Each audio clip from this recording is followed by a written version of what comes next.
Get ready for your daily dose of marketing strategies and tactics from entrepreneurs with the guile and experience to help you find success in any marketing capacity.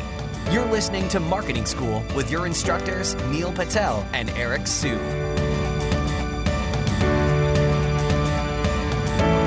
Welcome to another episode of Marketing School. I'm Eric Su. And I'm Neil Patel. And today we're going to talk about simple methods for calculating ROI on SEO. So that was a mouthful. I think the thing I usually see with, especially a lot of SEO agencies out there and people looking to get SEO services, a lot of time it isn't communicated what the exact kind of ROI is that you're going to get out of SEO. And, we get it. It is harder to quantify and it does take a lot more time to get going. But it's fairly, there is a way to look at it, right? So, what you can do is you can look at the keyword volume, right? And you can look at currently what you're ranking for, what the click-through rate is in, Google Search Console, for example. So there's a formula for this, and you'll probably have to rewind what I'm talking about right now. But, you take your traffic, you take your click-through rate, and then you have your estimated traffic, right? So that's one bucket. Second thing is you have to look at the conversion rate on your website, right? Then you have to also look at, okay, if you're an e-commerce website, for example, what is the average order value of a product, right? Or for that specific keyword that you're trying to rank for, right? And then what you do afterwards is you have your kind of baseline metrics, kind of what you're ranking for right now, and then the projected. So if you move something from position 10 into position 2, your click-through rate might go from, let's say, 2% all the way up to 15 or 20%, for example. And then you can map out what the estimated revenues or the returns are or the differences, right? Because a lot of agencies fail to describe, okay, if you put in X dollars, you're going to get Y dollars back, right? If you do this, you're not only going to be able to map out, hey, here's how much you're going to make from it, but also at the same time, how much money they're going to save from bidding on AdWords, for example. So that's one way to do it. Neil? So once you have the formula that Eric's talking about that looks at what traffic you're getting from search, what's the average conversion rate, what's your average order value, and what's the total revenue that you're getting from it,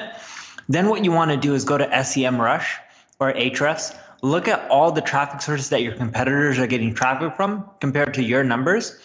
Look at their click volume, compare it to your Ahrefs or SEMrush volume. Because what I do is I go to Ahrefs, and if Ahrefs says I have 100,000 visitors, and it says my competitors have 200,000 visitors a month from search, and I know that Ahrefs number is off from Google Analytics. Let's say my Google Analytics is saying that I get 250,000 visitors a month, because typically it's a lot larger than whatever Ahrefs is showing.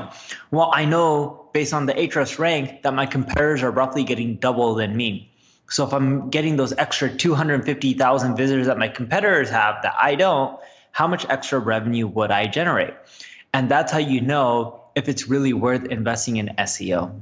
So, those are just a couple ways to look at it. Highly recommend that you're using a tool like Ahrefs, and then also don't forget about the free tools, right? The Google Search Consoles of the world, the analytics of the world. And then, let us know over time, does this formula actually work for you? Because I can tell you that as an agency, when we pitch SEO, when we show these numbers, and we look at the reaction on people's faces when it's in person, they have a mind-blowing, look kind of on their face. And that's a good thing. Again, most agencies, when I talk to kind of other entrepreneurs and founders, they fail to quantify what the projected kind of return on investment is. And, projections are projections, but, the fact that you can show something shows that you put some thought into it, and it's going to help you close more deals or sell it, internally to your boss or your manager, for example. So that's it for today's episode. But before we go, we have yet another giveaway. So today we are going to be giving away a 1-year subscription to Design Pickle. And Design Pickle is a awesome design service that I've been using for over a year. And typically it's $370 a month. It's actually a pretty hefty cost.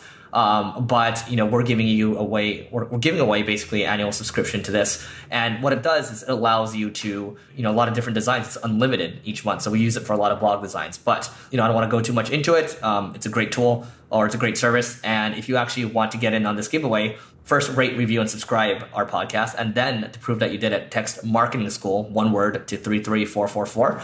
Again, that's Marketing School to 33444. And get in on the giveaway. Neil? And if you have any other tools or services that you want to promote to our audience, we'll do it for free. Just give away some free copies away to the Marketing School listeners. And of course, your podcast has to be good. All right, that's it for today. We will see you tomorrow. This session of Marketing School has come to a close. Be sure to subscribe for more daily marketing strategies and tactics to help you find the success you've always dreamed of.